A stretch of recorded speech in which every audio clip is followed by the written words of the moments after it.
నామకరణ మహోత్సవం చేస్తారు. అన్నప్రాసన చేయాలి, గణపతినే పూజిస్తారు. అక్షరాభ్యాసం చేయాలి, గణపతినే పూజిస్తారు. మొదలు సరస్వతీదేవి కోసం అక్షరాభ్యాసం సంకల్పించిన మొట్టమొదటి గణపతిని పూజిస్తారు. ఆ తర్వాత ఉపనయనం కానీ వివాహం కానీ ఏదైనా చివరికి జీవయాత్ర సాధించే సందర్భంలో కూడా అంత్యేష్టి చేసే సందర్భంలో శుక్లాంబరం విష్ణు శనివర్ణం అనే నిర్విఘ్నంగా పుణ్యకార్యం జరగాలని చెప్పి, అంటే మన జీవితానికి మొత్తానికి కూడా జీవితం మొత్తం కూడా వ్యాపించి ఉన్నటువంటి తత్వం గణపతి తత్వం. మనకి విఘ్నం లేకుండా విజయ పరంపరలు ఇచ్చేటువంటి మహత్తరమైనటువంటి దైవం గణపతి. అందుకనే ఆదౌ పూజ్యో గణాధిప అన్నారు. ఈ గణపతి తత్వం ఎంత గొప్పదంటే వాళ్ళ అమ్మా నాన్నకి పెళ్లి చేసినా కూడా ఈయనే ముందు కూర్చోబెడతారు. శివ కళ్యాణం చేస్తే శివరాత్రి రోజున మొట్టమొదటి పసుపు గణపతిని పూజించి అయ్యా నిర్విఘ్నంగా మా పార్వతీ పరమేశ్వరుల వివాహాన్ని జరిపించమని చెప్తారట. ఇది ఒక పద్ధతి. అసలు వినాయక చవితి రోజు కూడా ముందు గణపతి పూజ చేసి విఘ్న నివారకమైనటువంటి పసుపు గణపతిని పూజించి ఆ తర్వాత వరసిద్ధి వినాయకుడిని పూజిస్తారు. ఈ పసుపు గణపతిని మహాగణపతి అంటారు. మనం చేసేటువంటిది వరసిద్ధి వినాయకుడు కనుక మీరు ఏ కార్యక్రమం చేయాలనుకున్నా ఉచ్ఛ్వాస నిశ్వాసంలోనే గణపతి మంత్రం పెట్టుకోమన్నారు పెద్దవాళ్ళు. గం గణపతయ్యే నమః. ఈ ఒక్క మాటని మనం ఎప్పుడూ కూడా ఏకాక్షర గణపతి ఉపాసన, పెద్ద పెద్ద మంత్రాలలోకి వెళ్ళక్కల్లా ఏకాక్షర గణపతి అన్నారు. గం గణపతయ్యే నమః. ఈ ఒక్క మాట అనుకుంటూ ఎప్పుడు కూడా మనం ఉచ్ఛ్వాస నిశ్వాసంలో కనుక ఈ మాటను అనుకుంటే భగవంతుడి గణపతి యొక్క పరిపూర్ణ ప్రసాదం ఉంటుందన్నారు. యుగ భేదంలో ఒక్కొక్క యుగంలో గణపతి యొక్క తత్వం ఒక రకంగా ఉంది. మనకి స్కాంద పురాణం ఒక రకంగా చెప్తోంది, ఒక కల్పంలో కథ చెప్తోంది. శివపురాణంలో ఒక కల్పం చెప్తోంది. అట్లాగే బ్రహ్మవైవర్త పురాణంలో గణేశ ఖండం అనే ప్రత్యేకంగా చెప్పారు. ఒక ఖండం మొత్తం గణేశ ఖండమే చెప్పారు. అందులో ఏం చెప్పారంటే పుణ్యక వ్రతం చేయడం వల్ల గణపతి పుట్టాడు అని చెప్పబడింది. పుణ్యక వ్రతం అంటే పార్వతీదేవి వివాహం అయిన తర్వాత చాలా సుమారు 2000 సంవత్సరాలు వాడు విహరించారట. సంతానం కలగల. అప్పుడు పిలిచింది, అయ్యా సంతానం కావాలి, సంతానమే కదా పరమ ప్రయోజనం అంటే అప్పుడు పుణ్యక వ్రతాన్ని ఉపదేశించాడు. ఎవరు? పరమేశ్వరుడు పార్వతీదేవికి ఉపదేశించాడు పుణ్యక వ్రతం. సంతానంగా వస్తాడు పొమ్మన్నారు. మన శుక్లాంబరం విష్ణు శనివర్ణం అంటారు చూసారా, ఆ విష్ణు అక్కడి నుంచి వచ్చాడు. ఇది పద్మకల్పంలో జరిగిన కథ. ఒక్కొక్క కల్పంలో పరమాత్మ ఒక్కొక్క రకంగా ఉన్నారు. మనం ఉదయం రోజు వినాయక చవితి ఇళ్లలో పూజ చేసుకున్నప్పుడు చేసేటువంటి కథ మనకి స్కాంద పురాణము శివపురాణంలో ఉండేటువంటి కథ. మనం వరసిద్ధి వినాయకుడికి సంబంధించినటువంటి గజశిరస్సు పెట్టడం అనేటువంటి పద్ధతి. ఇక శివపురాణంలో స్కాంద పురాణంలో ఇంకో అందమైన మాట ఏం చెప్పారంటే కశ్యప ప్రజాపతికి సంతానంగా పుట్టారట. విష్ణువే కశ్యప ప్రజాపతికి, వైకుంఠ నారాయణమూర్తే భూమి మీద గణపతిగా పుట్టారట. ఎవరికి? కశ్యప ప్రజాపతికి. అదితికి కశ్యప ప్రజాపతికి జన్మించినటువంటి సంతానమే గణపతి అంటారు. కనుక గణపతి సర్వచైతన్యమైనటువంటి రూపం. అంటే మామూలుగా ఏదో ఒక భగవంతుడు అనద్దు. మీరు గణపతి అధర్వ శీర్షం చదువుతూ ఉంటారు. సృష్టి స్థితి లయాలకు కారణమైనటువంటి పరమాత్మగా ఆయన్ని పూజించమన్నారు.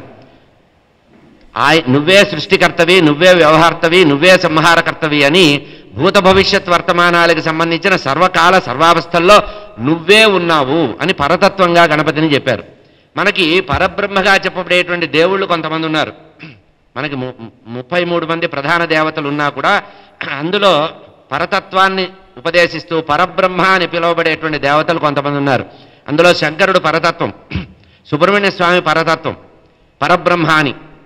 అందుకనే సుబ్రహ్మణ్యుడు అంటారు, బ్రహ్మణ్య దేవుడు అంటారు, పరబ్రహ్మగా చెప్పబడతారు. అంటే పరబ్రహ్మ అంటే అర్థం ఏంటంటే ఆయనే బ్రహ్మ, ఆయనే విష్ణువు, ఆయనే మహేశ్వరుడు అని. త్రిమూర్త్యాత్మకమైనటువంటి ఏ రూపం ఉందో ఆ రూపాన్ని పరబ్రహ్మం అంటారు. ఆ పరబ్రహ్మగా చెప్పబడేటువంటి ఇంకొక విలక్షణమైనటువంటి రూపమే గణేష తత్వం. ఈ గణేష తత్వానికి వచ్చేటప్పటికి 64 కళలకి సంబంధించినటువంటి ఉపాస్య దైవం కూడా మనకి గణపతిగా చెప్తారు. నృత్య గణపతి, నృత్యం చేసేటువంటి గణపతిని మనం పూజిస్తూ ఉంటాం. అట్లా హేరంబ గణపతి, వీర గణపతి, ఇట్లా 32 గణపతుల్ని మనకి అష్టాదశ పురాణాల్లో వెతికితే 32 తత్వాలు గణపతులుగా కనబడతాయి.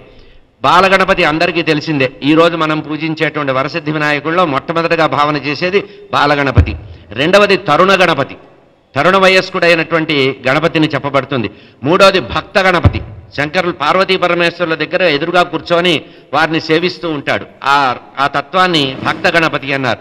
వీర గణపతి, దుష్ట శిక్షణ చేసేటువంటి సందర్భంలో విష్ణుమూర్తి ఎట్లా అయితే దుష్టుల్ని రాక్షసుల్ని సంహరించారో గణపతి కూడా గణేష పురాణంలో అనేకమైనటువంటి రాక్షసుల్ని సంహరించినట్టుగా బాలారిష్ట సందర్భంలో అనేక సోమకాంత వృత్తాంతంలో మనం గణేష పురాణంలో తెలుసుకుంటాం. ఇది వీరగణపతి అన్నారు.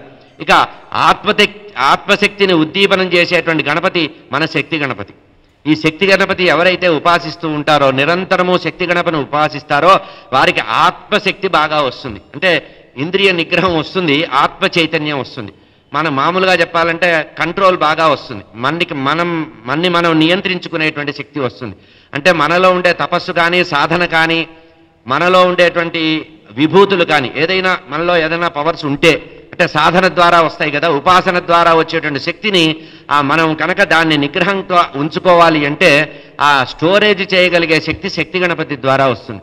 కనుక ఆత్మశక్తిని బాగా వృద్ధి చేసుకోవడానికి శక్తి గణపతిని బాగా ఉపాసించాలి. అంతేగాని యుద్ధంలో గెలుపు వస్తుందని చెప్పి శక్తి గణపతి ఉపాసన చేయకూడదు. ఈ శక్తి గణపతి వల్ల ఆత్మ చైతన్యం వృద్ధి అవుతుంది, నీలో అంతర్దృష్టి పెరుగుతుంది, మనలో మనని దర్శించుకునే శక్తి వస్తుంది. అంతర్దృష్టి బాగా పెరగాలంటే శక్తి గణపతి యొక్క ఉపాసన చేయమన్నారు. ఇక ద్విజ గణపతి బ్రాహ్మణుడు లాగానే ఉంటారు. యజ్ఞోపీతం స్పష్టంగా కనబడుతూ కుండలాలు పెట్టుకొని ఉండేటువంటి మూర్తిని ద్విజ గణపతి అన్నారు. కోరికల్ని సిద్ధింపజేసేటువంటి, కార్యసిద్ధి కలిగించేటువంటి గణపతి పేరు సిద్ధి వినాయకుడు. సిద్ధి వినాయక మనకి చాలా ప్రసిద్ధమైన క్షేత్రాలు ఉన్నాయి. కర్ణాటక రాష్ట్రంలో సిద్ధి వినాయక క్షేత్రాలు చాలా ఉన్నాయి. కార్యసిద్ధిని కలిగించేటువంటి సిద్ధి, మనం వరసిద్ధి అంటాం. ఇప్పుడు ఈరోజు చేసే గణపతి పూజని వరసిద్ధి అంటే కార్యసిద్ధి కోసం వరాలను ఇచ్చేవాడు వరసిద్ధి వినాయకుడు. కానీ కేవలము సిద్ధులు అంటే మనకి అనిమ మహిమ శక్తులు ఉన్నాయి కదా, అటువంటి సిద్ధులను ఇచ్చేవాడు.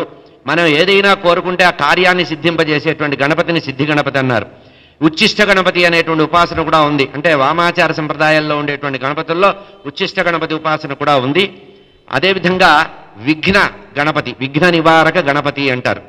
ఏదైనా బలీయమైనటువంటి కష్టాలు ఉంటే ఆ కష్టాలు పోగొట్టుకోవడానికి మనం ఈ విఘ్న వినాయకుడిని పూజించాలి. ఇది ఎట్లా చేయాలి అంటే సంకష్టహార చతుర్థి రోజున ఏదైనా బాగా కష్టం, మన ఆరోగ్య విషయం కానీ, సంసార విషయం కానీ, సమాజ విషయం కానీ, ఆస్తిపాస్తుల విషయం కానీ, కోర్టు వ్యవహారాలు కానీ బాగా చేతికి వచ్చినట్టే వచ్చి వెళ్ళిపోవడం, ఎంత ప్రయత్నం చేసినా అది ఫలించకపోవడం ఉంటుంది చూసారా, అటువంటప్పుడు ఈ విఘ్న వినాయకుడిని పూజించాలట. సంకష్టహర చతుర్థి రోజున పొద్దున్నే బ్రాహ్మీ ముహూర్తంలో లేచి స్నానం చేసి సంధ్యావందనలు మన నిత్యకృత్యం అంతా చేసిన తర్వాత ఒక పళ్ళెల్లో 2 పిడికిళ్ళ బియ్యాన్ని, ఆ బియ్యం కూడా విడిగా తీసిన బియ్యం కాదు, మనం ఎక్కడైతే బస్తాలో డ్రమ్ముల్లో పెట్టుకుంటామే దానిలో నుంచి 2 పిడికిళ్ళ బియ్యం తీసి ఆ పళ్ళెల్లో వేసి దాని మీద 4 శనగ గింజలు జల్లి దాని మీద ఒక బెల్లం ముక్కను పెట్టి దాని మీద దక్షిణ కాసు అనమాట, అంటే రూపాయి నోటు కాకుండా బిళ్ళ నాణ్యాన్ని పెట్టి భగవంతుడి దగ్గర అధర శీర్షాన్ని చదివి భగవంతుడికి సంకష్ట నివారణ చేయమని చెప్పి, అయ్యా నాకు చాలా విఘ్నాలు వస్తున్నాయి, నా విఘ్నాలు నివారణ చేయమని చెప్పి ఆ స్వామి దగ్గర పెట్టి స్తోత్రం చేసి ఏకాక్షర గణపతి మంత్రాన్ని కనుక 108 సార్లు చేసి సంకల్పం చేస్తే మనకి మళ్ళీ నక్షత్రం తిరిగి వచ్చేలోపు, అంటే మళ్ళీ ఏ నక్షత్రం రోజు మీరు ఆ కార్యక్రమం చేస్తారో సాధారణంగా 2 పద్ధతులు చెప్పారు సంప్రదాయంలో. హస్తానక్షత్రం గణపతికి ప్రాధాన్యం. హస్తానక్షత్రం రోజు కానీ సంకష్టహార గణపతి వ్రతం చేసేటువంటి సంకష్టహార అంటే బహుళ చతుర్థి రోజున కానీ ఈ కష్ట నివారణ కోసం, విఘ్న నివారకుడి కోసం చేయాలి. 2 పిడికిళ్ళ బియ్యం పెట్టుకొని దాన్ని శనగ గింజలు వేసి దాని మీద ఇంత బెల్లం ముక్క వేసి కాసు వేసి సంకష్ట గణపతి స్తోత్రమో ఏదో ఒక స్తోత్రాన్ని చేసి భగవంతుడికి సంబంధించిన ఒక సంకల్పం చేసుకొని నా కష్టం తీరితే, నేను అనుకున్న కార్యానికి విఘ్నాలు వస్తున్నాయి, ఈ విఘ్నం తీరిపోవాలంటే చేస్తే నీ కుడుములు వేస్తాను అని మొక్కుకోవాలి. కార్యం తొందరగా నెరవేరడానికి ఇది చాలా వేగంగా, అంటే ఇన్స్టెంట్ రిజల్ట్ అంటారు, మనకు అట్లా చెప్తే కానీ అర్థం కాదు. తత్కాల్ స్కీమ్ టికెట్ కొంటాను చూసారా, తత్కాల్ జర్నీ అట్లాంటిదన్నమాట. త్వరగా కార్యక్రమం నిర్వహించాలంటే గణపతిని మనం అట్లా సంకల్పపూర్వకంగా అట్లా నియమించుకోవాలి. భగవంతుడిని అట్లా ఉంచి ఇది నీకు ప్రమాణం అని చెప్పి అట్లా గనక చేసినట్లయితే నెల తిరగకుండా, అంటే నక్షత్రం తిరగకుండా, నెల కూడా కాదు 27 రోజులు తిరగకుండా మన కార్యసిద్ధి జరుగుతుంది. చాలామంది దీన్ని ఆచరిస్తూ ఉంటారు. అయిన తర్వాత కార్యం నెరవేరిన తర్వాత ఆలస్యం చేయకుండా ఈ బియ్యాన్ని కడిగి కొంచెం నానబెట్టి తర్వాత ఆరబెట్టి ఆ తర్వాత దీంట్లో మళ్ళీ అంత భాగం నువ్వు ఎంతైతే మొక్కావో అంత భాగం బియ్యాన్ని దాంట్లో కలిపి మామూలుగా రవ్వ చేసి కుడుములు చేసినట్లయితే, ఉండ్రాళ్ళు తయారు చేసి గణపతికి నైవేద్యం పెట్టినట్లయితే మన కోరిక తీరుతుంది. ఇది విఘ్న నివారక సంబంధించినటువంటి అవతారం. ఇది 9వ రూపం. గణపతికి ఉండే 32 రూపాల్లో 9వ రూపంగా చెప్పారు. ఇక క్షిప్ర గణపతి అనుంది. ఇది కూడా అంతే, వేగంగా కోరికలు నెరవేరడానికి క్షిప్ర గణపతిని చెప్తారు. క్షిప్ర ప్రసాద గణపతి, మనకి సాకేతలో ఉన్న గణపతి దేవాలయం పేరు అది. క్షిప్ర ప్రసాద గణపతి అంటే వేగంగా నీకు కార్యాన్ని నిర్వహించేవాడు. హేరంబ గణపతి, హేరంబ గణపతిని కూడా ఉపాస్యంలో మీరు సింధూరాన్ని కనుక తొండం మీద రాసి ఆ స్వామిని కనుక మనం అర్చించినట్లయితే, ఎర్రటి గన్నేరు పూలతో పూజ చేసినట్లయితే హేరంబ గణపతి చాలా ప్రసన్నం అవుతారు. ఇక లక్ష్మీ గణపతి, కార్యసిద్ధిలో ఇది కూడా ఒక విచిత్రమైనటువంటి. లక్ష్మీ గణపతి అంటే కేవలం ధనం ఇస్తాడని అనుకోవద్దు. సిద్ధిబుద్ధి ప్రదేదేవి భుక్తి ముక్తి ప్రదాయిని. సిద్ధి బుద్ధిని కలిగించి భుక్తిని ముక్తిని కలిగించేటువంటిది. కేవలం లక్ష్మీదేవి ఉన్న చోట కాసులు పడతాయని అనుకోవద్దు. లక్ష్మీదేవి ఏమిస్తుందంటే శుచిత్వం ఉంటే జయం ఇస్తుంది. అందుకనే మీరు సిద్ధలక్ష్మి, మోక్షలక్ష్మి, జయలక్ష్మి, సరస్వతి అంటారు అమ్మవారికి ఉండేటువంటి అనంతనామాల్లో. కనుక ఉపాస్య సంబంధంగా, ఎందుకంటే ఆయన బ్రహ్మచారి, యథార్థంగా గణపతి బ్రహ్మచారి. మనకు స్వామికి సంబంధించిన అష్టోత్తరం చదివేటప్పుడు అందులో బ్రహ్మచారిడే నమః ఉంటుంది.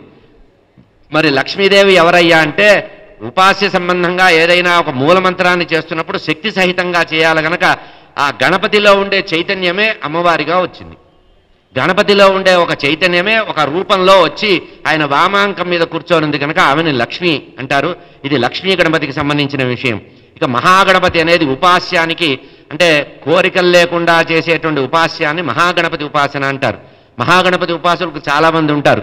ఈ మహాగణపతికి సంబంధించిన ఉపాస్యం ఏంటంటే, మనకి షణ్మత స్థాపనాచార్యగా శంకరాచార్య స్వామి వారిని చెప్తాం కదా, 6 మతాలని తీసి ఒకటిగా చేసి ఆయన పంచాయతనాన్ని ఏర్పాటు చేశారు. అందులో ఉండే గణపతి మహాగణపతిగా చెప్పారు. అంటే పంచాయతన దేవతార్చనలో పంచాయతనంలో ఉండేటువంటి ఎర్రటి రాయి ఉంటుంది కదా, శిల, దాన్ని మహాగణపతిగా చెప్తారు.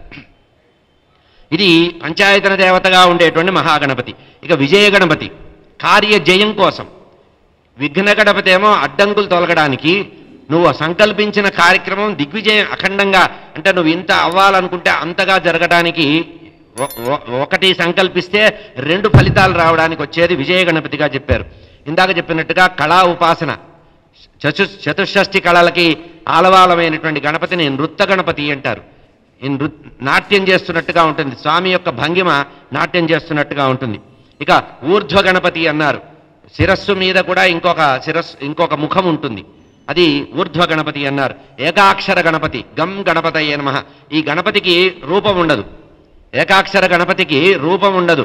అది గం అని రాసి మనం ఒక పళ్ళెల్లో కానీ ఎక్కడైనా ఒక గోడ మీద కానీ పసుపు రాసి దాని మీద గమ్ అనే అక్షరం రాసి బీజాక్షరంగా పెట్టుకొని ఆ అక్షరాన్నే ఉపాసిస్తుంటే అది ఏకాక్షర గణపతి అవుతుంది. వరద గణపతి అంటే ఈరోజు మనం చేసేటువంటి వరసిద్ధి వినాయక వ్రతానికి సంబంధించినటువంటి రూపం. కుడివైపు తొండం ఉండి 4 భుజాలతో ఉండేటువంటి గణపతిని అమ్మవారి ద్వారా ఏర్పాటు చేసినటువంటి, అంటే నలుగు పిండితో చేసినటువంటి విగ్రహం ఉందే, దానికే మళ్ళీ గజశిరస్సు పెట్టినటువంటి విగ్రహాన్ని వరద గణపతి అంటారు. ఇక త్రక్షర గణపతి అనేది 3 అక్షరాలతో సంబంధించినటువంటి ఉపాస్య దైవము త్రక్షర గణపతి. క్షిప్రప్రసాద గణపతి, క్షిప్ర గణపతి, క్షిప్రప్రసాద గణపతి 2 కూడా చిన్న తేడాతో ఉండేటువంటి రూపం. ఇక హరిద్రా గణపతి, మీరు రోజు కూడా ఇంట్లో కార్యక్రమం ఏదన్నా చేసేటప్పుడు మొట్టమొదటిగా పసుపు గణపతి చేస్తారు కదా, అది హరిద్రా గణపతిగా చెప్పారు. ఏకదంత గణపతి, ఒక దంతాన్ని తీసి మహాభారత రచన చేయడానికి వాడారట, దంతాన్నే కలముగా వాడారట, అది ఏకదంత గణపతి. దీనికి అనేక కథలు ఉన్నాయి. ఏది, ఒకనొక రాక్షసుడు ఇంద్రుడో ఎవరో ఒకరు ఆయుధాన్ని వేస్తే ఆయుధంతో తన యొక్క దంతము భిన్నమైందంటారు, ఏకదంతము అని. ఇక సృష్టి గణపతి, ఇది సంతానాన్ని అనుగ్రహించేటువంటి గణపతిగా చెప్తారు సృష్టి గణపతికి సంబంధించి. ఉద్దండ గణపతి, ఇది ఉపాస్యానికి కేవలం మంత్రోపాసన చేస్తూ కఠినమైన బ్రహ్మచర్యం చేస్తూ చేసేటువంటి ఉపాసన ఉద్దండ గణపతి ఉపాసన. రుణమోచక గణపతి అని ఉంది, మనకు స్తోత్రం కూడా చాలా ప్రసిద్ధంగా ఉంది. బాగా రుణబాధలుండి అప్పులు పెరిగిపోయి ఏ పని చేసినా కూడా అప్పు తీరకుండా, తాను ఏ లక్ష్యంతో అప్పు చేస్తాడో ఆ లక్ష్యం తీరకుండా అప్పు పెరుగుతూ ఉంటే ఆ గణపతిని ఉపాస్య దైవంగా రుణమోచక గణపతి అన్నారు. డుండి గణపతి, మనకి కాశీ క్షేత్రంలో ఉండేటువంటి గణపతిని, శ్రీశైల క్షేత్రంలో ఉండేటువంటి గణపతిని కూడా డుండి వినాయకుడుగా అంటారు. ఇక ద్విముఖ గణపతి 2 ముఖాలతో విలసిల్లేటువంటి గణపతి, త్రిముఖ గణపతి 3 ముఖాలతో, సింహముఖం కలిగి సింహవాహనంగా ఉండేటువంటి వ్యక్తిని సింహ గణపతి అన్నారు. యోగ గణపతి యోగ సాధన ద్వారా అష్టాంగ యోగ సాధన చేసేటప్పుడు ఈ సహస్రారానికి సంబంధించి షట్చక్రాలకు సంబంధించిన మూలాధిష్టాన దేవత ఎవరైతే ఉన్నారో ఆయన యోగ గణపతిగా చెప్పారు. కనుక యోగ సాధన చేసేవారు కఠినమైన బ్రహ్మచర్యంతో యోగ సాధన ద్వారా బ్రహ్మరంధ్రం ద్వారా మోక్షం పొందాలని కోరుకున్న వారు యోగ గణపతిని పూజిస్తారు. అమ్మవారి పక్కన ఉండి నిన్నటి రోజున మనం అమ్మవారి గౌరీ పూజ చేసి ఈరోజు గణపతిని చేస్తాను చూసారా, దీనికి సంబంధించినటువంటిది దుర్గా గణపతి, అమ్మవారికి పక్కనే కూర్చునేటువంటి రూపం. ఇక సంకష్టహర గణపతి చివరిది 32వ గణపతిని సంకష్టహర గణపతిగా చెప్పారు. ఇవి దీనికి సంబంధించిన విషయం. ఇందులో మన శక్తి గణపతికి సంబంధించినంత వరకు సంసార తాపత్రయాలన్నీ వదిలిపెట్టి ఎవరైతే ఆత్మావలోకనం చేసుకొని అంతరింద్రియ నిగ్రహంతో లోపల దృష్టితో అంటే అంతర్దృష్టితో భగవంతుడిని దర్శించాలి అనేటువంటి సాధనారూపకంగా ఎవరైనా ఏదైనా సాధన చేస్తూ అంతర్ముఖులు కావాలంటే వారికి ఈ శక్తి గణపతి యొక్క ఉపాసన చాలా విశేషంగా ఉంటుంది. ఆలింగదేవీం హరితాంగయష్టిం పరస్పరాశిష్ట కటిప్రదేశం సంధ్యారుణా పాశ శృణీం వహంతం భయాపహం శక్తి గణేశమీడే అని శక్తి గణకు సంబంధించినటువంటి ఉపయోగం. ఇక ఈ రోజుకు సంబంధించినటువంటి కథ మన సమయం అయిపోయే లోపుగా యథాసంభవంగా ఈరోజు చెప్పుకోవడం జరుగుతుంది. ఈ 9 రోజులు చేసేటువంటి ప్రవచనాల్లో శివపురాణము, స్కాంద పురాణము, బ్రహ్మవైవర్త పురాణము, ఆ తర్వాత గణేష ఉపపురాణం అనేటువంటి మహాపురాణాలు, తర్వాత గణేష ఉపపురాణం అనేటువంటి వాటి ద్వారా విషయాన్ని తెలుసుకుంటాం. సూత పౌరాణికుల వారు శౌనకాది మహాములకి నైమిసారణ్య మహాక్షేత్రంలో చెప్తున్నారు. తారకాసుర సంహార వృత్తాంతాన్ని చెప్పి సుబ్రహ్మణ్య స్వామి యొక్క మహిమ చెప్పిన తర్వాత వారందరూ కూడా అక్కడ ఉండేటువంటి శౌనకాది మహాములందరూ కూడా సూత పౌరాణికుల వారిని అడిగారు. నారదయోగింద్రుల వారు కూడా ఒకానొక సందర్భంలో సూత పౌరాణికుల వారిని అడిగారట. దేవదేవ ప్రజానాథ శివజ్ఞాన నిధేమయ శృతం కార్తీక సద్వృత్త, అయ్యా మీ ద్వారా కార్తికేయుడి యొక్క వృత్తాంతము, తారకాసురుని సంహరించినటువంటి సుబ్రహ్మణ్య స్వామి యొక్క కథని వినడం జరిగింది. ఇప్పుడు మాకు దివ్యమైనటువంటి గణపతి యొక్క వైభవాన్ని చెప్పమని అడిగారట. నారద యోగిందుల వారు సూత పౌరాణికుల వారిని అడిగితే ఆ సూత పౌరాణికుల వారు చెప్తున్నారు, అయ్యా ఇది నేను కొత్తగా కల్పించి చెప్పగలిగేది కాదు, గతంలో బ్రహ్మదేవుడు చెప్పినటువంటిదే, ఆ బ్రహ్మదేవుడు చెప్పినటువంటి కథనే నేను చెప్తానని చెప్తున్నారు. బ్రహ్మగారు చెప్తున్నటువంటి కథ. కల్పభేదాత్ గణేశస్య జనిహి ప్రోక్త విధేయపురాహ శనిదృష్టిం శిరచ్ఛిన్నం సంచితం గజమాననం. అయ్యా కల్పభేదంతో ఒక్కొక్క కల్పంలో గణపతి ఉన్నారు అన్నారు. ప్రతి కల్పం భవేత్ రామ అని మామూలుగా అంటూ ఉంటాం, ప్రతి కల్పం భవేత్ గణేశ. ప్రతి కల్పంలో కల్పభేదంతో స్వామి అనంతమైనటువంటి విభూతులతో అనేక రూపాలతో ఉత్పన్నమవుతారట. ఒకానొక సందర్భంలో కల్పభేదం ద్వారా చెబుతున్నటువంటి కథ చెప్తున్నారు. గణేశ పరబ్రహ్మ వృత్తాంతం చెబుతున్నాను. పూర్వకాలంలో గణపతి విచిత్రమైనటువంటి పరిణతి వల్ల శిరస్సుని పోగొట్టుకున్నారట. ఇది ఒక కల్పంలో ఉండే కథ. శని భగవానుడు శనైశ్వరుడు చూడడం వల్ల పరమాత్మ యొక్క ఆ గజాననుడి యొక్క విఘ్న నివారకుడైనటువంటి గణపతి యొక్క శిరస్సు తెగింది. ఆ తెగినటువంటి శిరస్సుది తొలగించి గజాననుడి యొక్క శిరస్సు గజము యొక్క ఆననాన్ని పెట్టారు అని చెప్తున్నారు. ఇది శ్వేతవరాహ కల్పంలో జరిగినటువంటి కథ అని చెప్తున్నారు. శ్వేతవరాహ కల్పం. ఇదానీం శ్వేతకల్పోత్వం గణేశో ఉత్పత్తి రుచ్యతే ఎత్ర చిన్నం శిరస్తస్య శివేచ కృపాలుతః.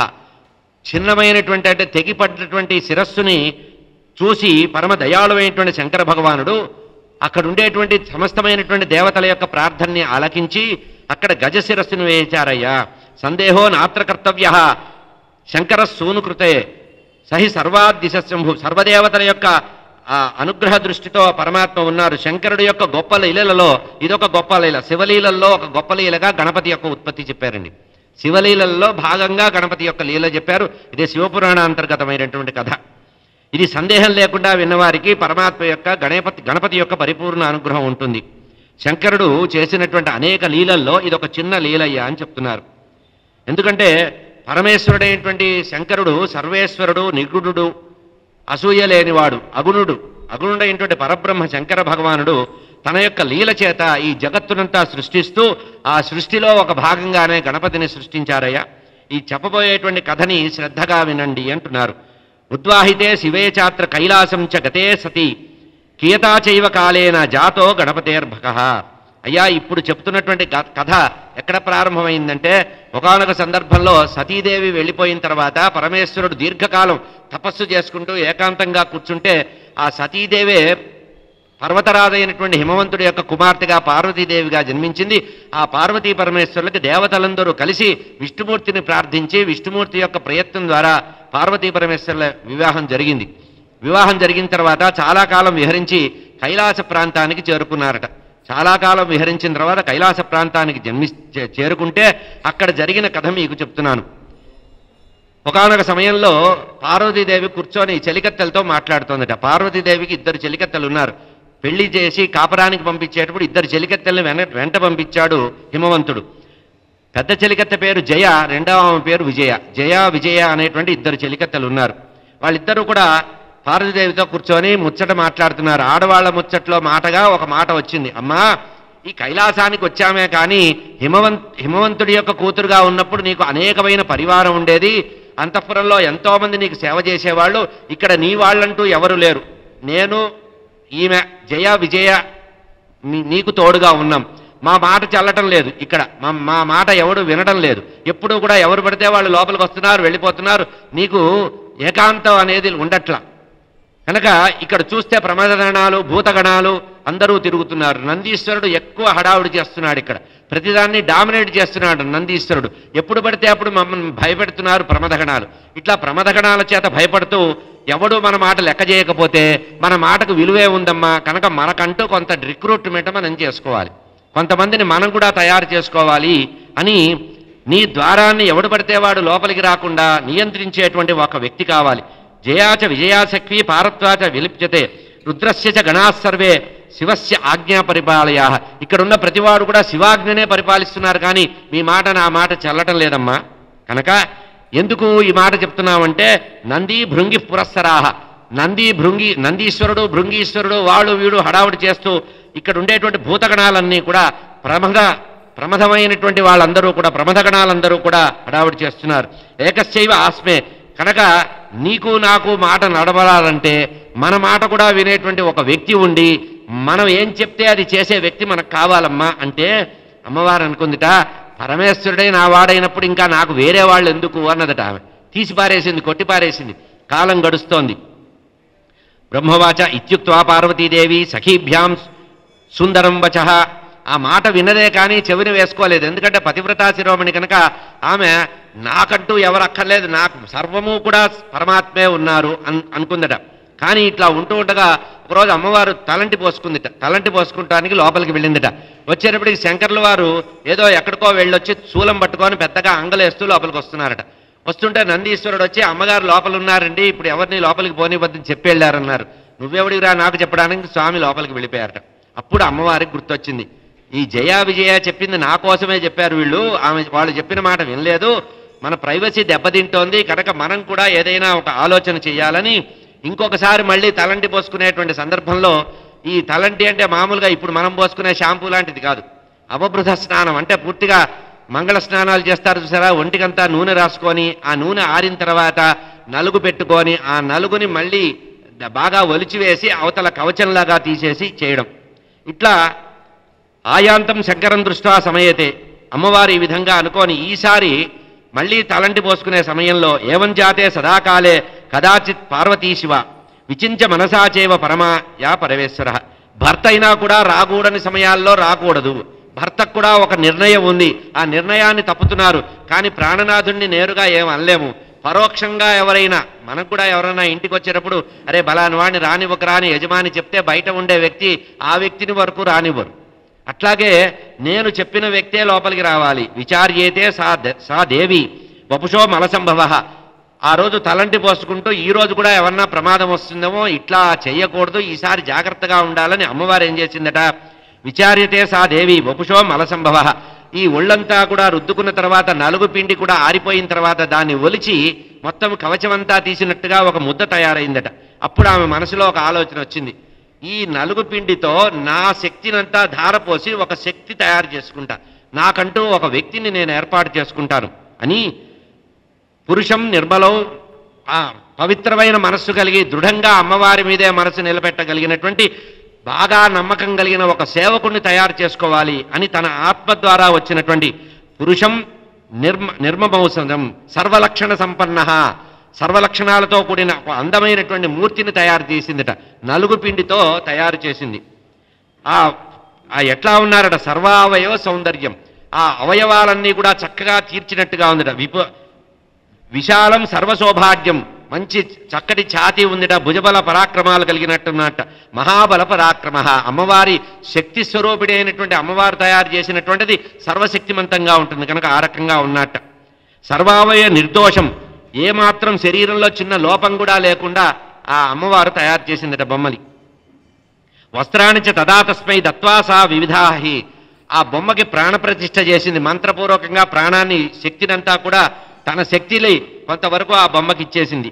ఇచ్చేసి ప్రాణప్రతిష్ఠ చేసి పిల్లవాడిగా తయారు చేసి చక్కటి వస్త్రానిచ, అందమైనటువంటి రంగురంగుల గుడ్డలు ధరింపజేసిందట. అంతేకాకుండా ఆభరణాలు పెట్టిందట. నానాలంకరణ చైవ, అనేకమైనటువంటి ఆభరణాలన్నీ ఇచ్చిందట. మత్పుత్ప్రస్థం మదీయోసి, నువ్వు నా కొడుకురా నాయన. నాణ్య కస్యదిహాస్తతే, ఇక్కడ ఎవరి మాట నువ్వు వినవలసిన అవసరం లేదు, ఇక్కడ నా కుమారుడివి కనుక నా మాటే చెల్లుబాటు అయ్యేటట్టుగా నా కోసమే నువ్వు ఉండాలి అని అతన్ని సంకల్పించిందట. ఆ సంకల్పించి ఆ బొమ్మ తయారు చేస్తే ఆ బాలుడు మాట్లాడుతున్నాడు అమ్మవారితో. కిం కార్యం విద్మహే కరవాణి తవోచితం, అమ్మా నీకోసం నేను ఏ పని చేసి పెట్టాలో చెప్పవలసింది, ఏ కార్యం నేను నిర్వహించాలో నీకోసం నీ ఆజ్ఞాబద్ధుడయ్యి ఉన్నాను, నీ సేవకుణ్ణి నేను, అమ్మా నాకు అనుగ్రహివు ఆదర్శ.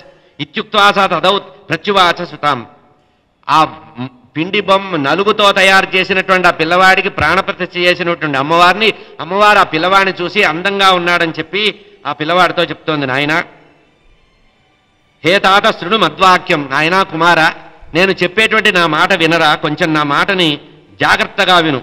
ద్వారపాలో భవాద్యే, ఇప్పుడు నువ్వు నాకు ద్వారపాలకుడిగా ఉండాలి. నా కోరిక ఏంటంటే నువ్వు ద్వారపాలకుడిగా ఉండదగిన వాడివి, నువ్వు ద్వారపాలకుడిగా ఉండు. మత్పుత్రస్థం, నువ్వు నా కుమారుడివిరా.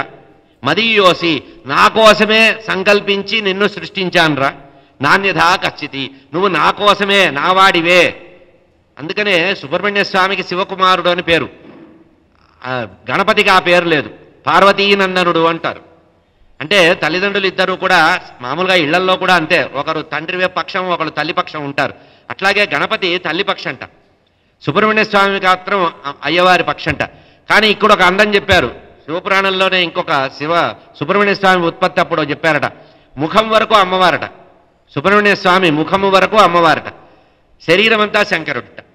అది ఆ బ్రహ్మవేత్త కదా, బ్రహ్మవేత్త కనుక ముఖము వరకు అమ్మవారిది వచ్చిందట. ఇక్కడ నువ్వు నాకు ద్వారపాలకుడిగా ఉండు. మత్పుత్రస్థం, నువ్వు నా కుమారుడిగా ఉండరా. వినా మదాజ్ఞయా మత్పుత్ర నైవాయాన్ మద్గృహాంతర, ఒక్కటే శాసనం చేస్తున్నాను ఆయన, జాగ్రత్తగా వినరా. నువ్వు ద్వారపాలకుడిగా నన్ను రక్షించు, నన్ను కాపాడు. నా ఆజ్ఞ తప్పించి నీకు ఇంకోడు ఆజ్ఞ ఇచ్చేవాడు లేడు, నా ఆజ్ఞని మాత్రమే పరిపాలించాలి.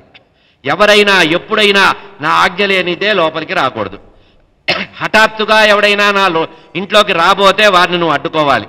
ఇది సత్యము సత్యము అని కేపి క్వాపి అన్నది ఇక్కడ వ్యాస భగవానుడు చాలా అందంగా రాశాడు. కేపి క్వాపి, ఎవరొచ్చినా ఎప్పుడొచ్చినా ఏ పరిస్థితుల్లో వచ్చినా సరే, ఎవరైనా ఎప్పుడైనా ఏ పరిస్థితుల్లో అయినా సరే లోపలికి రానివ్వద్దు. ఇది అంతేకాకుండా సత్యమేవ అనుమోదితం, నాయనా నేను సత్యంగా చెప్తున్నాను, ఇది యథార్థంగా నువ్వు పాటించాలి. బ్రహ్మవాచ, బ్రహ్మగారు నారదుడితో చెప్తున్నారని ఆ నారద యోగినుల వారు సూత పౌరాణికుల వారు చెప్పారని సూత పౌరాణికుల వారు శౌనకాది మహాములకి నైమిషారణ్యంలో చెప్తున్నారు. ఇది పరంపర కథలో. నాయన ఇత్యుక్త్వాచ దదౌ తస్మిన్ యష్టిం చాపి దృఢాం మునే తదీయం రూపమాలోక్య సుందరం హర్షమాగత. ఆ పిల్లవాడిని చూసిందట తల్లి, దృఢంగా పిల్లవాడు మంచి స్థిరంగా ఉన్నాడు, ప్రాణప్రతిష్ఠ చేసింది, అమ్మవారు శక్తినంతా నిక్షేపం చేసింది కనుక ఆ పిల్లవాడు మంచిగా భుజబలంతో బాగా మంచిగా ఉన్నట్ట, వస్తాదులాగా ఉన్నట్ట. ఆ పిల్లవాడిని ఒకసారి చూసిందటండి. పిల్లవాడి ముఖము చూసి అన్నదట, వెంటనే అంది సుందరా అందట. ఈ సుందర అనేటువంటి పేర్లు కూడా ఇద్దరికే ఉన్నాయి. కపి వినాయకవు, సుందరకాండలో ఉండే హనుమత్ స్వామిని తల్లి అంజనాదేవి చిన్నప్పుడు చూసి చక్కగా ముద్దుగా ఉన్నాడని సుందరా అన్నదట. అందుకని సుందరకాండ అని పేరు వచ్చింది. సుందర అట్లాగే పార్వతీదేవి సృష్టించినటువంటి ఆ నలుగుపిండిలో ఉండే పిల్లవాడు అతి సుందరుడుగా ఉంటే పిల్లవాడి యొక్క ముఖాన్ని చూసుకొని సుందరా అని పిలిచిందట. ముద్దు పేరు, నిక్నేమంటారు చూసారా. సాధారణంగా బియ్యంలో అయ్యవారు ఎంత ఖర్చు పెట్టి బారసాల చేసి బియ్యంలో పేరు రాసినా అమ్మగారు పిలుచుకునే పేరు వేరే ఉంటుంది. ప్రతి ఇళ్లలో దేవతలకు కూడా ఉందండి. ఇట్లా గణపతిని ఎప్పుడు గణపతి అని పిలిచేది కాదట, సుందరా అని పిలిచేదట అమ్మవారు. పిలిచి వెంటనే ఏం చేసిందట, ఆ పిల్లవాడి చేతిలో ఆయుధం ఏమీ లేదు గమనించి, నాకు అంగరక్షకుడుగా ఉండమని చెప్పి ఆయుధం ఇవ్వకపోతే ఎట్లా అని తన చేతిలో ఉండే శక్తి ఆయుధాన్ని పిల్లవాడికి ఇచ్చిందట. దాని శక్తిగా ఆయుధంగా ఇవ్వలేదట, కర్రగా ఇచ్చిందట. ఒక లాఠీ కర్రలాగా చేతిలో ఇచ్చింది.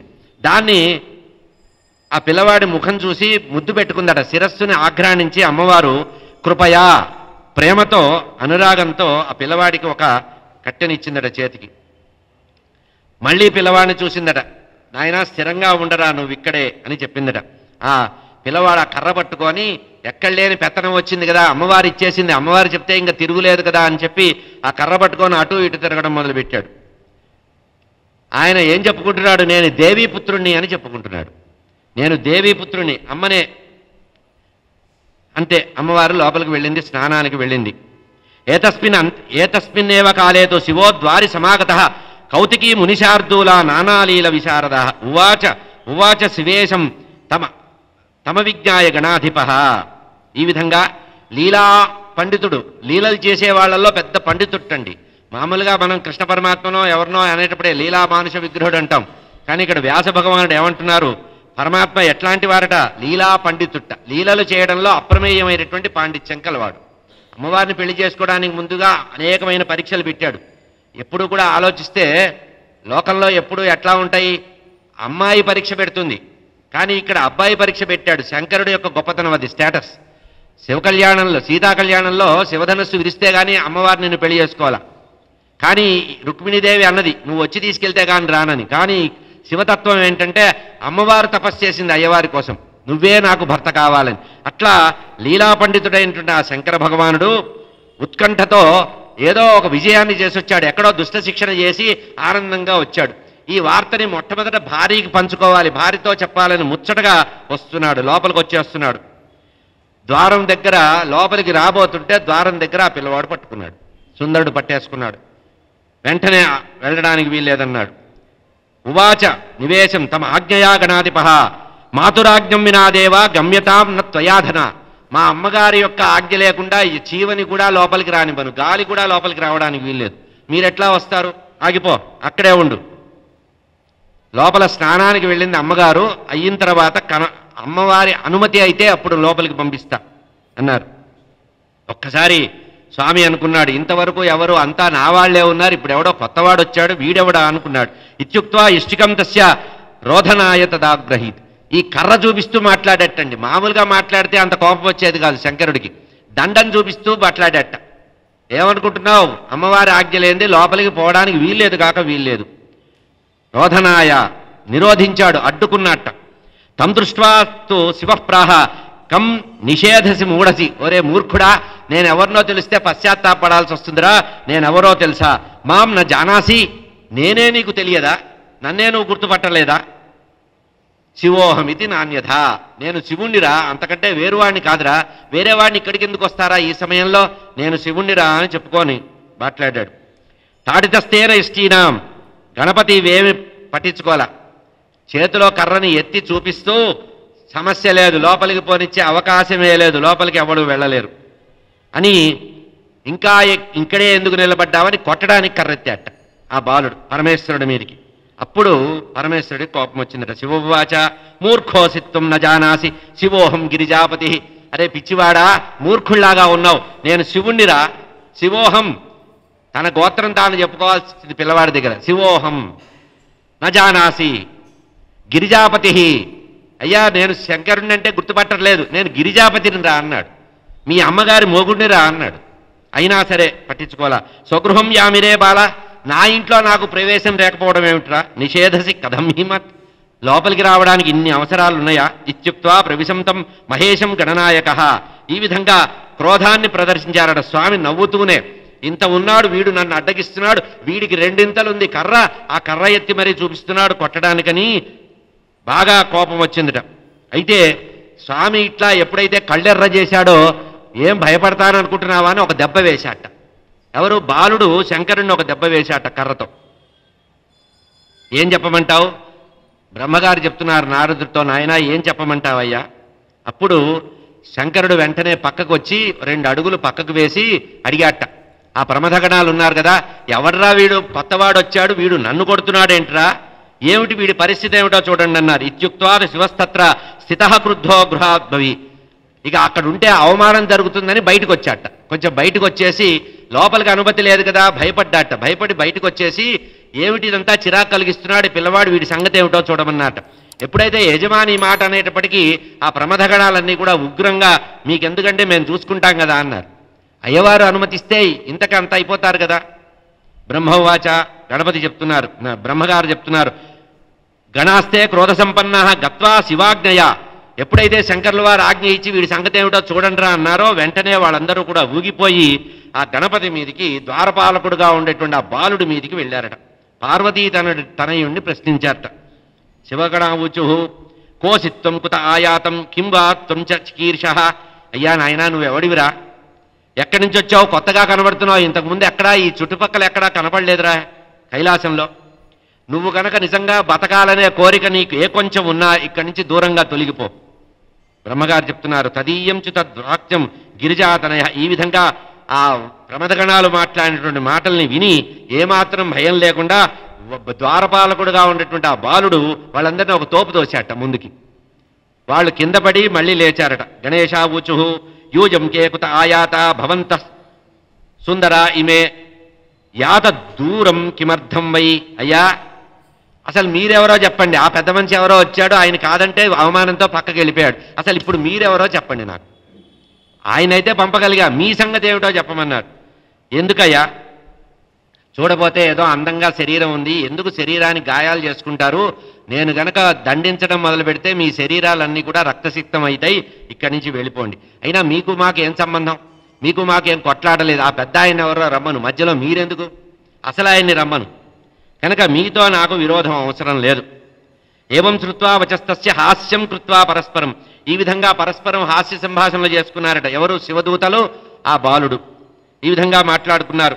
ఆ తర్వాత లాభం లేదని శివదూతలు కోపం తెచ్చుకొని యజమానికి ప్రీతి కలిగించాలని ఇచ్చకం కోసం ఆ బాలుడితో యుద్ధం మొదలుపెట్టారు.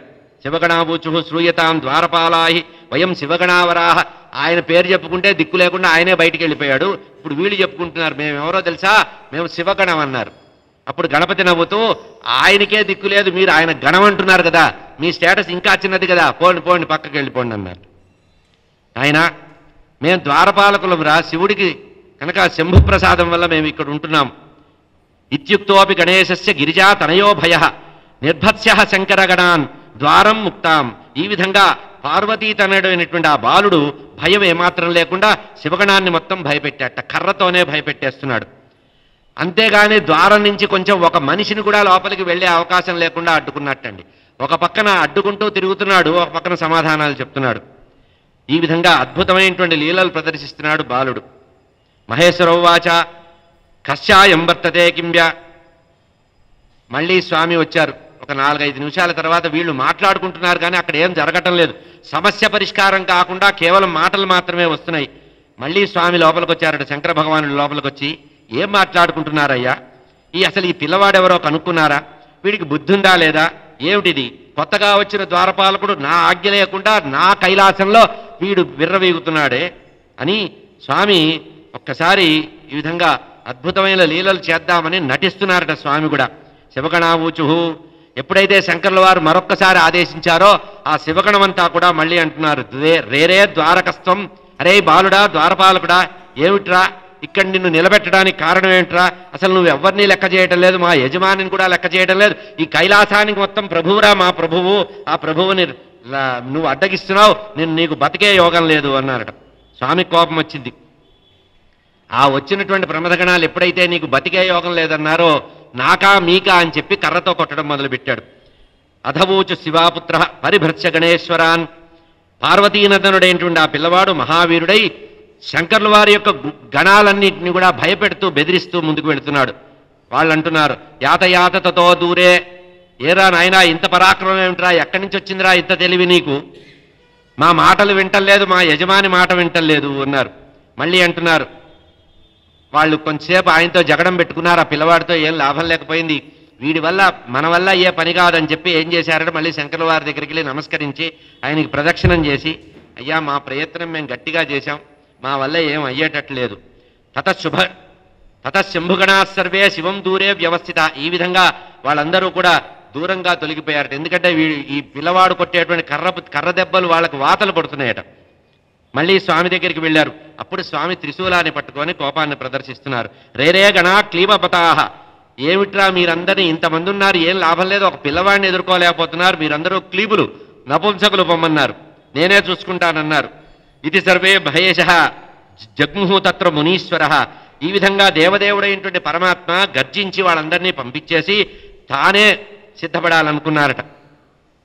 అప్పుడు వెంటనే స్వామి మళ్ళీ వచ్చారట, గణపతి దగ్గరికి వచ్చారు. గణపతి దగ్గరికి వచ్చి బ్రహ్మదేవుడు చెప్తున్నాడు, శివాజ్ఞ పరిపాలించినటువంటి ఆ పిల్లవాడిని చూసి స్వామికి చాలా కోపం వచ్చి పార్వతీపుత్రుని ఏం చేయాలా అనుకున్నట్ట. పార్వతీనందనుడు అనేటువంటి భావం కాకుండా దుఃఖంగా ఈ పిల్లవాడిని చూసి కొంచెం ఆయన బాధపడ్డారట. చిరాకే కాదు, బాధ కూడా వేసిందట. ఇదంతా కూడా చెలికత్తెలు దూరం నుంచి చూస్తున్నారు, అంతఃపురంలో లోపల నుంచి చాటుగా చూస్తున్నారు. ఎందుకంటే స్వామిని ఎదిరించే శక్తి వాళ్ళకి లేదు.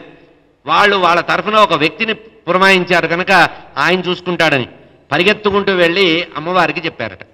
ఎవరు? ఈ చెలికత్తెలు, జయ విజయ అనేటువంటి చెలికత్తెలు ఇద్దరు కూడా లోపలికి వెళ్ళి ఆ స్నానం చేస్తున్న అమ్మవారికి చెప్పారట. అమ్మా, ఇట్లా స్వామి వచ్చారు, ఆయనేమో లోపలికి రావడానికి ప్రయత్నం చేస్తున్నారు, ఆ పిల్లవాడేమో అడ్డుకుంటున్నాడు, రచ్చరచ్చ జరుగుతోంది, గొడవ జరుగుతోంది, ఏం చేయాలని ఉన్నదున్నట్టుగా యథార్థంగా చెప్పారట కథంతా. సఖ్యువాచ అస్మదీయో గుణోయోస్తి, మీరు ఏర్పాటు చేసిన పిల్లవాడు యమపౌరుషంగా ఉన్నవాడమ్మా, ఆ పిల్లవాడిని చూస్తుంటే మాకు ముచ్చటేస్తోంది, ఏమన్నా ఆజ్ఞ ఇవ్వదలుచుకున్నారా అంటే అమ్మవారు గట్టిగా చెప్పింది, ఏం పర్వాలేదు, ఆ పిల్లవాడిని గట్టిగా నిలబడమను. ఇందాకే చెప్పే కదా, ఎవరు వచ్చినా ఎట్టి పరిస్థితుల్లో వచ్చినా ఎవరైనా సరే నా ఆజ్ఞ లేనిది లేదు కనుక గట్టిగా నిలబడను. కుర్రవాడిని కొంచెం గట్టిగా పోటు వేసి నిలబడమని చెప్పమందిట. అహో క్షణం స్థితాహ, అభిమానవతి అయినటువంటి పార్వతీదేవి నిర్ణయం తీసుకుందట. నేను ఇంతకుముందు స్వామి నా ఆజ్ఞ లేకుండా లోపలికి వచ్చాడు, తన గణాలెవరూ కూడా స్వామి మాటే వింటున్నారు, నా మాట వింటల్లా. నా కోసం నేను వ్యక్తిగతంగా ఒక వ్యక్తిని నియమించుకుంటే ఆమెలో అభిమానం తన్నుకొచ్చిందటండి. అభిమానవతి అయినటువంటి అని చెప్తున్నారు ఇక్కడ. ఒక్క నిమిషం అనుకుందట. మనస్సురాలు అంటే మానవతి అయినటువంటి ఆ పార్వతీదేవి ఒక క్షణకాలం ఆలోచించింది. అహో క్షణం స్థితో నైవ హఠాత్కారం కథం కృత. ఆ వచ్చిన ఆయన్ని కొంచెం సేపు ఆపమను, నిరోధించమను, ఆ పిల్లవాడికి గట్టిగా చెప్పండి. ఎట్టి పరిస్థితుల్లో ఏం జరిగితే అది జరుగుతుంది, ఈరోజు మనమో ఆయనో తేల్చుకుందామందిట అమ్మవారు. ఇది కేవలం ప్రణయ కలహాన్ని చివరిలో ముగించారండి. కనుక ఏం జరిగినా సరే పిల్లవాడు గట్టిగా నిలబడవలసిందే. కొంచెం యజమానురాలు చెప్పేటప్పటికి వాళ్ళు ఇంకా ఎగదోశారు. వాళ్ళు ఇంకా గట్టిగా చెప్పి గట్టిగా నిలబడమన్నారు, ఎవరైనా సరే అన్నారు. వెళ్ళి చెప్పేశారు. సమ్యకృతం త్వయా భద్ర బలాస్తే ప్రవిశంతుదు, బలాత్కారంగా లోపలికి ప్రవేశిస్తున్నా సరే నిరోధించమని అమ్మగారు చెప్పింది అన్నారట. నువ్వు జయించాలి, నీ జయాన్ని కోరుకుంటోంది అమ్మవారని చెప్పి. ఇదన్నీ అక్కడ చెప్పలా, అమ్మవారు చెప్పిన మాట కాదు, వీళ్ళు చెప్తున్నారు. నువ్వు ఈరోజు జయం కలగాలి, ఆ వచ్చిన వ్యక్తితో నువ్వు జయించాలని కోరుకుంటున్నారు అమ్మవారని. బ్రహ్మవాచ ఇది శ్రుత్వావచస్తత్వ మాతుశైవ గణేశ్వర, మాతురాజ్ఞ తల్లి చెప్పిందనేటువంటి ఉద్దేశంతో ఆనందం పరమం ప్రాప. తల్లి చెప్పింది చేసి తీరాలి, అమ్మ మాట నిలబెట్టాలని బలాన్ని బాగా పెంచుకొని ఇంకా కండరాలు బాగా ఇచ్చేసుకొని బద్ధ కక్ష, ఆ ఉత్తరీయం వీప్ మీద ఉన్న ఉత్తరీయాన్ని నడువుకి బిగించి కట్టాట. యుద్ధం చేయాలని చెప్పి, స్వామితో యుద్ధం చేయాలని నడువుకి గట్టిగా కట్టాట. కట్టి గణేశుడు శంకరుడితో మాట్లాడుతున్నాడు. అహంచ గిరిజాసూను యూయం శివగణాస్తథా, మీరందరూ శివగణాలు, నేనేమో సాక్షాత్తు అమ్మవారి యొక్క కుమారుణ్ణి, గిరిజా తనయుణ్ణి. అయినా ఆ శంకరుణ్ణి తొలగమను అని ఆయన్ని పక్కకు పంపించి వీళ్ళతో రాజీగా మాట్లాడుతున్నాడు బాల గణపతి. ఏమంటున్నారంటే, పిచ్చివాళ్ళారా, మనకెందుకురా, వాళ్ళు చూసుకుంటారు, అయినా మనం ఒకటి కదా, యజమాని వైపు మనం ఎందుకు పోవాలి, మనం ఒకటి, మీ పని మీరు చేసుకోండి, మా పని మేము చేసుకుంటాం, మీరు అయ్యవారి రక్షణలో ఉండండి, అమ్మవారి రక్షణ నేను చెయ్యాలి, ఎవరి డ్యూటీ వాళ్ళు చేసుకుందాం, ఒకళ్ళ దాంట్లో ఒకళ్ళ తల దూర్చొద్దు, వెళ్ళండి రా నాయన. నిశ్చితమైనటువంటి అభిప్రాయం. ఎందుకంటే మా అమ్మ మళ్ళీ ఆజ్ఞని పంపించింది నాకు, మా అమ్మ నాకు ఆజ్ఞ ఇచ్చింది అని చెప్తున్నారు. అని చెప్పేటప్పటికీ మళ్ళీ చెప్తున్నారు, మీ యజమాని ఎందుకో అటు ఇటు ఊగులాడుతున్నాడు, చేతిలో ఏదో ఆయుధం పట్టుకోనున్నాడు, అయినా మేము బెదిరేది లేదు, ఆయన అక్కడే ఉండమను, అమ్మ చెప్పే వరకు ఆయన లోపలికి రావటానికి వీల్లేదు. బ్రహ్మవాచ ఇత్యుక్తాస్తే గణేనైవ సర్వే తే లజ్జితాగత. ఈ విధంగా యజమాని వింటూ ఉండగా ప్రమదగణాలతో మాట్లాడితే, అంటే నేరుగా స్వామితో మాట్లాడకుండా సేవకులతో మాట్లాడినట్టుగా మాట్లాడుతుంటే తన్ని పరోక్షంగా బెదిరిస్తున్నటువంటి ఆ పిల్లవాడిని చూసి స్వామి కొంచెం బాధపడ్డారట. శ్రూయతాం సగణే సర్వే గణా సర్వే యుద్ధం యోగ్యం భవిష్యతి. ఆయన ఓ ప్రమదగణాలారా, మీ వల్ల అవుతే చెప్పండి, లేకపోతే నేనే దిగుతా. ఏమవుతుంది, మనం ఏదో కొంచెం మెత్తగా ఉంటే బాగా విర్రవీగుతున్నట్టుగా ఉంది కనుక నేను మీకు ఆజ్ఞ ఇస్తున్నా, మీకు ఓపిక ఉంటే చేయమని. వాళ్ళు కొంతసేపు అవకాశం లేక వదిలేశారు. బ్రహ్మవాచ ఇత్యుక్త్వా విభునా తేన నిశ్చయం పరమంగతా సన్నద్ధాస్తు తదా తత్ర జగ్ముః శివమందిరం గణేశోపి తథా దృష్ట్వా ఆగతాన్ గణసత్తమాన్. ఈ విధంగా శంకర భగవానుడు తన యొక్క గణాలతో చెప్పి మళ్ళీ పార్వతీ మందిరంలో ప్రవేశించడానికి మళ్ళీ వచ్చారట స్వామి. గణాలన్నీ కూడా అక్కడే ఉన్నాయి. అప్పుడు గణపతి మళ్ళీ స్వామితో మాట్లాడుతున్నారు. ఆయాంతం గణపత్ సర్వే శివాజ్ఞయ. ఎవరి ఆజ్ఞ అయినా సరే, అమ్మవారి యొక్క ఆజ్ఞ లేకుండా ఎవరూ కూడా లోపలికి రాలేరు. అమ్మవారు ఏకాంతంగా లోపల ఉంది కనుక ఎవరినీ లోపలికి పోనివ్వనని మళ్ళీ చెప్తున్నాను అన్నారట. ఇంతసేపు నేను కోపం ఎక్కువ ప్రదర్శించలేదంటే మీరు అదృష్టం అనుకోండి. మీరందరూ ఇంకా ఇక్కడ బతికే ఉన్నారంటే మీ అదృష్టం అనుకోండి. తల్లి నుంచి వచ్చినటువంటి ఆజ్ఞని నేను పాటించడమే నాకు. ఈ విధంగా దండాన్ని చేతిలో పట్టుకొని ఆ బాహువుల్ని చరుచుకుంటూ ఆ బాలగణపతి భయపడుతున్నారట ఉన్నవారినందరినీ. అథదేవి సుతో వీర సంగృహ్య పరిజంభ్రువ. పెద్దగా పరిఘ అనేటువంటి ఆ కర్రను తీసుకున్నట్ట స్వామి శివుడి దగ్గరికి పరిగెత్తుకుంటూ వచ్చాట. యుద్ధం చేద్దాం. తేషాం మధ్యేతు కస్వైవం సంగ్రామే సముఖోస్థిత. సింహాన్ని చూసి మృగం ఎట్లా భయపెడుతుందో అట్లా భయపెడదామని చూసి స్వామి మీదికి దూకుతున్నట్ట ఆ బాలుడు. శంకరుడు లోకహితాన్ని చూసి అనుకుంటున్నారట, నవ్వుకుంటున్నాడు. గిరిజాపతి అయినటువంటి పరబ్రహ్మ నవ్వుకుంటూ ఆ పిల్లవాడితో అన్నారు, బ్రహ్మన్ శృణు మమ ద్వారి ఏక సమాస్థిత మహాబలో ఇష్టివేష. శంకర్ల వారు అంటున్నారు, నాయనా నీ చేతిలో ఉండేటువంటి కర్ర ఉందే, ఆ కర్ర పెట్టుకొని బెదిరిస్తున్నావు కదా, ఈ కర్ర ఎంత ఉంటుంది, నిన్ను ఎంత అడ్డుకుంటుంది? నన్ను కర్ర అడ్డుకునేదా? లేదు లేదు, నా చేతిలో ఉండే త్రిశూలం ఎట్లాంటిది, ఎంతో మంది రాక్షసుల్ని సంహరించిన వాడిని నేను, త్రిపురాసుర సంహారం కూడా చేసినటువంటి ఈ త్రిశూలం నాయన. కనుక ఇప్పుడు నీ బలాన్ని నువ్వు ఎక్కువగా అంచనా వేసుకుంటున్నావు. ఇత్యాకర్ణ ప్రభోర్వాక్యం. ఆ తర్వాత బ్రహ్మాది దేవతలు వచ్చారట రక్షిద్దామని, అయినా ఎవరూ ఏం చేయలేకపోయారట. ఏతస్మిన్ అంతరే జగదంబ. ఈ విధంగా గణపతి ప్రారంభించారట. గణపతికి కోపం వచ్చింది. గణపతికి కోపం వచ్చి కాలు నేల మీద ఒక అదిమి కొట్టాట. వెంటనే యుద్ధాన్ని ప్రారంభించారు. ఎప్పుడైతే బాలుడైనటువంటి వాడు మహావీరుల్లాగా తన యొక్క చేతిలో ఉండేటువంటి ఆయుధాన్ని కర్రనే పరిఘ అనేటువంటి ఆయుధంలాగా చేసుకొని ఆ కర్రని జలిపిస్తున్నారో వాళ్ళందరూ బయటికి వెళ్ళిపోయారట. ఆ స్వామి ఏం చేస్తున్నారట, కొట్టడం ఇష్టం లేకుండా బాలగణపతి కర్రతో బెదిరిస్తూ హెచ్చరిస్తూ పొండి పొండి ఇక్కడి నుంచి తరం అని వెళ్ళిపోయారట. యాహి యాహి అన్నారట. లీలాపండితుడైనటువంటి శివభగవానుడు ఆ పిల్లవాడిని చూసి ఇదంతా ఆలోచించి చిరాకు వేసి ఇంకా కోపం ప్రదర్శించాలనుకుంటున్నారు. నేను కనుక ఇంకా ఉపేక్షిస్తే ఈ పిల్లవాడు ఇంకా విపరీతంగా ప్రవర్తించేటట్టు. ఇంద్రాదికాన్ దేవగణాన్ షణ్ముఖస్థపరాణ.